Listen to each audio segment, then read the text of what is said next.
আজকে আমরা শিখব যে কিভাবে এক্সেলের মধ্যে ইফ অ্যান্ড অর একসাথে কাজ করে।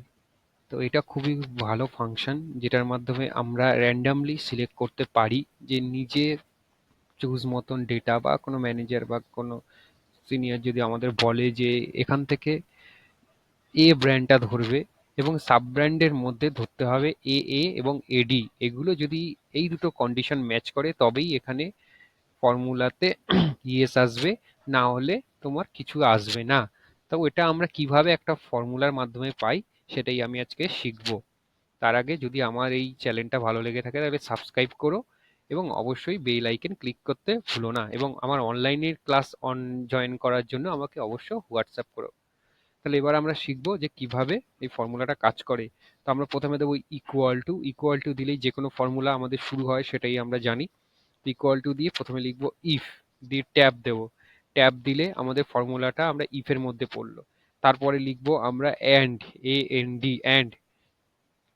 অ্যান্ড দিয়ে ট্যাব দেবো, ট্যাব দিলে অ্যান্ডের ফর্মুলাটাও পড়লো। তারপর আমরা এখানে কন্ডিশন দেবো, যদি এই সেলটা যদি ইকুয়াল টু ডবল ইনভার্টেড কমার মধ্যে যদি এ হয়, double inverted comma close comma, তারপরে আমরা দেবো অর কন্ডিশন, ও আর অর, অর দিয়ে ট্যাব দিলে আমাদের ফর্মুলাটা শুরু হয়ে যাবে। তারপরে আমাদের কি ম্যাচ করতে হবে না, বলেছে যে সাব ব্র্যান্ড থেকে এ ডি এবং এ এ হতে হবে।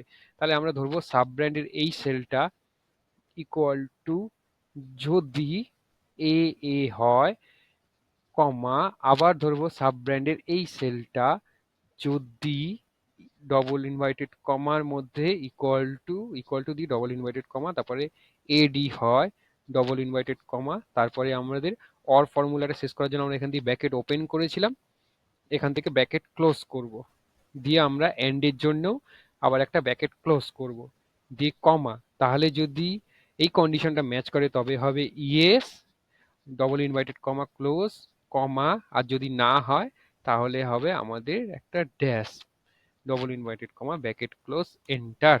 তাহলে কপি করে আমরা যদি এটাকে ড্র্যাগ করি তাহলে আমরা কি দেখব, যে আমাদের যে কন্ডিশনটা আমরা প্রথমে বলেছিলাম, যদি এ হয়, যদি ব্র্যান্ডের মধ্যে এ হয় আর সাব ব্র্যান্ডের মধ্যে যদি এ ডি থাকে তাহলে আমাদের ইএস হবে। দেখি আমাদের ইএস গুলোর মধ্যে কি আছে।